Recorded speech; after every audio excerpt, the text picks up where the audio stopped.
This is my 1991 420 SEL made by Mercedes.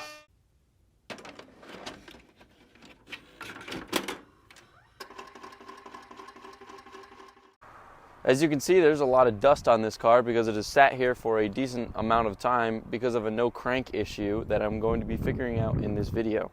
So I bought this car a little under a year ago. The year is about to come up pretty soon. I think in the next month or two, I would have owned this car for a year. And so far, I have replaced all the spark plugs, spark wires, rotor, distributor. I replaced both fuel pumps that ended up, one of them exploded on me. So I replaced both of those as well as the fuel filter. And there's a little bit of sag in the rear from the suspension. So I replaced the springs and that didn't help. I wasn't very knowledgeable with this W126 generation yet. I've never really owned a Mercedes, so I didn't really know what I was working with. I've done a lot more research since then, and I think I might have a solution on why it's still sagging. But for now, I'm going to work on the no crank, so I could potentially get a no crank, and then if it doesn't start, pretty much start with going through, trying to make sure we got fuel, air, spark. Spark should be fine though, because I replaced all the spark plugs and pretty much everything except for the EZL, which is the ignition control system, pretty much. Those are very hefty in the dollars. It's around $900. But thank God they really recently just came into stock again. They were unavailable for a decent amount of time, so you'd have to go to a junkyard. So yeah, let's go fix this no crank issue. So, since there's a no crank issue, I haven't been able to move this thing or work on this thing for a decent amount of time, but I finally got the courage to, get under the hood and get a little dirty. Like very dirty, like corrosion dirty. So, when determining a no crank issue, 100% electrical. Always going to be an electrical problem. There's no mechanical thing to the whole cranking system. You either have your battery that's screwed up, your alternator that's screwed up, your voltage regulator that's screwed up. You probably have a ground or some corroded connection point with electrical that is also bad, or your starter's bad. So I'm pretty much just going to go through and run through the whole thing, right? I'm going to be cleaning the battery terminals, potentially charging the battery as well. I'm going to be replacing all the fuses because I have seen the fuses and they look very corroded and I don't like the look of that corrodedness. It gives me bad vibes. I'm going to clean off every electrical connection that I could possibly find, including the ground from the battery, ground from the engine, positive to the battery, to the alternator, and pretty much find out what went wrong or what is going wrong in this situation. Alright, so getting the battery out is actually more simple than you think, right? So the battery is pretty shitty, so to get out, these types of Mercedes actually have a certain point where you can put the hood like directly in a 90 degree. Here, let me show you. Like that's in directly 90 degrees. It looks super stupid, but these cars are definitely made to be worked on. So to getting these off, you're gonna need a 13 mil or some pliers. These are the Mercedes pliers that came with the car because I couldn't get off the back. So use your 13 here and use your 13 here. And you're pretty much doing this. You don't have to put the hood 90 degrees. But I do it because it makes it a lot easier to take the battery out. Because we are going to take the battery out to do, should probably tuck this somewhere so it doesn't touch. Because this battery is like 70 pounds, I've heard. I mean, I put this battery in, and it is very heavy, and I did not know about how to take it out. Or the fact that the hood could go 90 degrees. I had no clue about that. I didn't want that out in there. I don't know what that is, but that fell out. Yeah, I'm gonna clean these really quick. So all I'm gonna use is some alcohol.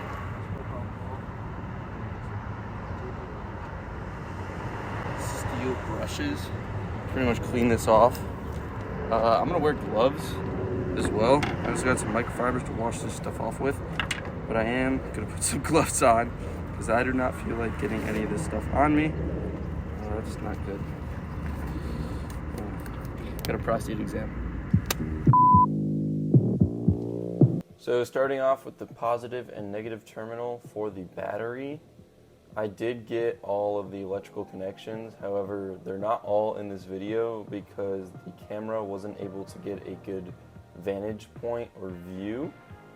So I tried my best to see what I could do, doing from positive to the alternator. I got in from a ground from the engine block itself.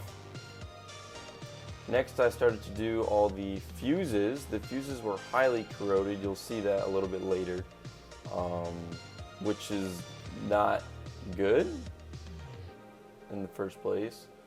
So I just needed to pretty much redo all of those fuses. I got them at AutoZone. They weren't too expensive. These fuses are weird. I'd never really had to deal with a car with fuses like this. So yeah. Cleaning them off with the wire brush to make sure any leftover corrosion from the fuses don't remain. I heard moisture sometimes does get in here no matter what. So I'm going to be checking up on the fuses regularly, probably like every year or something, just to see if they ever turn back into what they were before. I ended up breaking one of them too, so that was kind of funny.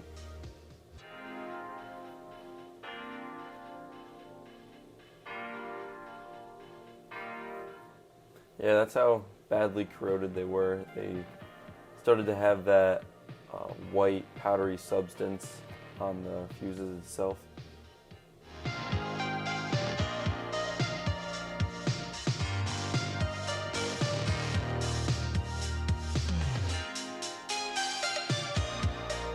Now onto the battery. After pulling the battery out, I wanted to see if the battery was actually dead or if I could charge it. So I got a charger from Harbor Freight, which seemed pretty good. It was a pretty good deal.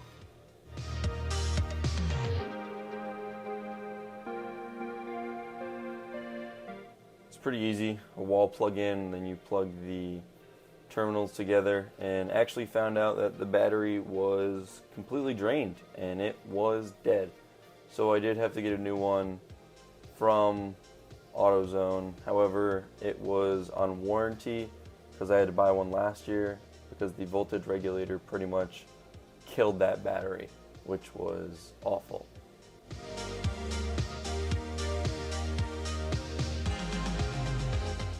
Now, before I put the battery in, I didn't get this on video, but I did clean where the battery sits. There was some very nasty stuff in there. There was like some powdery substance, probably from the battery before this.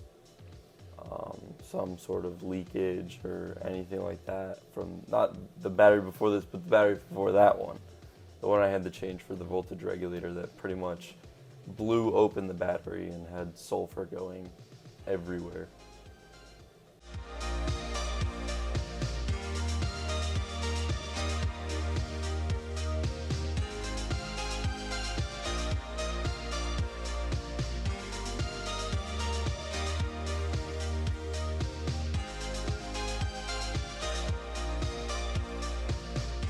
So now that the new battery is in, we have the interior lights that are all turning on now, which is pretty good. I can turn the headlights on. Everything turns on, which is pretty good. It means the battery's fully charged. Duh, because it's a new one. So I'm going to try to crank it, see if it cranks. Hopefully it does crank. Let's try it right now. Everything looks good. Waiting for the fuel pump.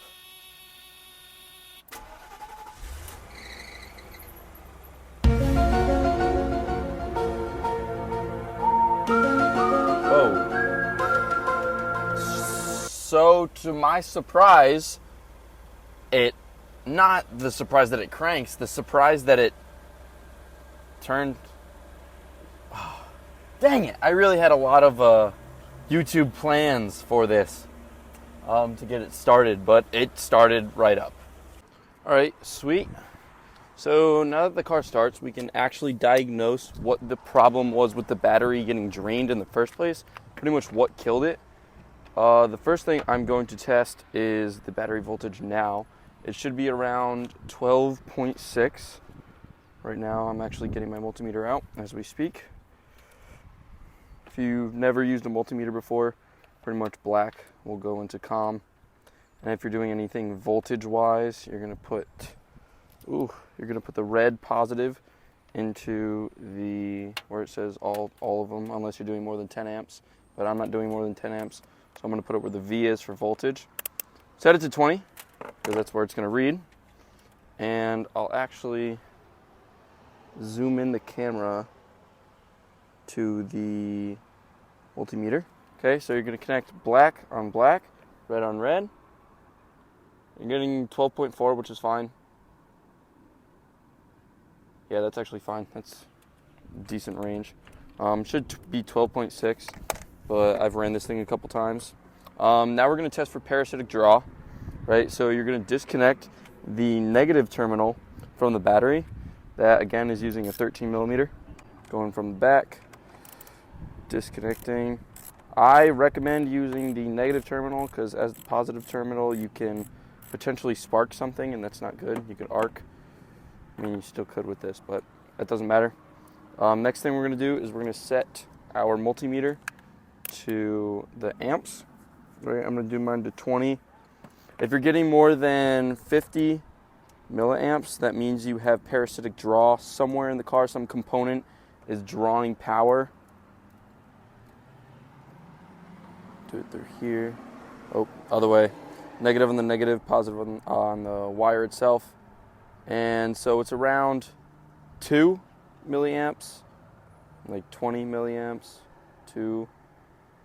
It's not showing 5. So if you're showing more than 50 milliamps, you definitely have parasitic draw. And the next thing you would do is you would continue to have the wires on for testing, and you would take off pretty much one fuse at a time. And if there's a big spike where it spikes downward, that means that component, that system that the fuse is fusing, I guess, is regulating, that system has some sort of parasitic draw. So then you would test each of the components in that system and get down to the bottom of it. Electrical really sucks because you're going to do a lot of problem solving and everything like that. Okay. So now we are going to be testing the voltage regulator system and the alternator itself. I recently replaced the voltage regulator not too long ago, and we're going to connect the battery. I really hope there's not anything like too wrong with this. If I just replaced the voltage regulator and now it's screwing up again, hopefully it's not like a faulty. I mean, it's not too bad. It's just on the back of the alternator. I feel like the alternator would be worse. So hopefully that's not screwed up. Come on. That's tight on there. All right, you're going to reconnect the negative terminal so you can start the car. Then I'm going to check the voltage again. Duh. Okay, what? Oh. We got to reset it back to volts. Duh, I'm stupid. Okay, it said the same thing, so it's not like dropping periodically. So let me just start the car really quick, make sure nothing's in the way, because that would be awful. Okay, that was a rough start. Definitely gonna have to diagnose what that rough start is eventually.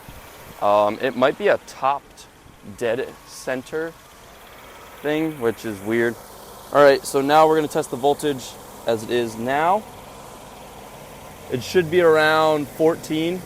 All right, so that's pretty low, actually. Oh, no. All right, it's slowly charging up, which isn't bad, but again, we want it at like 14, and it is pretty low at the moment.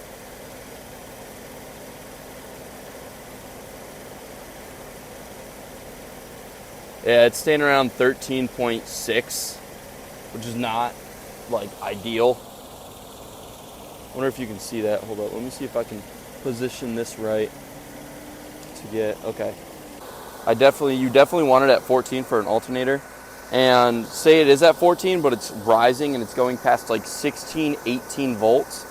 That would be a sign of your voltage regulator is overcharging your battery. So we're currently getting undercharged, that's probably what killed the battery. Guarantee it. It was being undercharged, which isn't good. For funsies, I'm gonna turn on all the auxiliary systems that we have. So like the lights, all right, the lights are being turned on now. Oh. Okay, an SRS light is currently on the dash, which is not good. Okay, yeah, so an SRS light is on. I don't even care, like, okay, I'm gonna shut the car off. It's probably an alternator. If you really wanted to, I could right now pretty much turn on all auxiliary power, like lights, high beams, AC, radio. Let's see what it's at now. Okay, it's at 13, going slowly down. Yeah, so you pretty much want it at 14. It's not at 14, so that's definitely going to be an alternator, which is right over here, which is not fun. Oh, God. Which is going to be right over there. We're going to have to replace that bad boy right in here. You probably can't even see that because the lighting is so different. But, yeah, we're going to replace that in the next video, so because I don't have it. So, as a recap, in this video, we replaced the battery, replaced all the fuses, cleaned every electrical connection that I could possibly find. Because this thing didn't have a no crank, we ended up figuring out it was the battery. The battery was fully drained, it was warped, it did not look the best. Got a battery charger to attempt to fix it, didn't fix it, so I actually had a warranty on the battery, went to AutoZone, got the warranty, came back, we threw that battery right in there, and to my surprise, it started, which is good. A little rough start, but it did start, which is a good start, no pun intended. So now we figured out that the next issue is the alternator, and that's going to be not difficult, but it's going to be a while for me to do that. I'm actually thinking of upgrading the 80 watt alternator. 80 watt? What? We're going to do instead of an 80 amp alternator, I'm going to try to go for a 150 amp that they sell on eBay. I'm going to be putting subwoofers in this car and putting Euro lights, headlights in it. So I would pretty much want as much power as I can possibly get with the voltage regulator, which is good. So that's it for this video. I really hope you like and subscribe, comment your favorite number. Yeah, see you in the next one. Peace. Microphone, there's actually a lot of people in here, which kind of sucks. I don't like how there's so many people near here. It's like everyone staring and shit. Bro, what are you staring at, dog? Anyways, we'll get to it. See, I don't care about hitting this other car, because it's my car. Haha. Turned.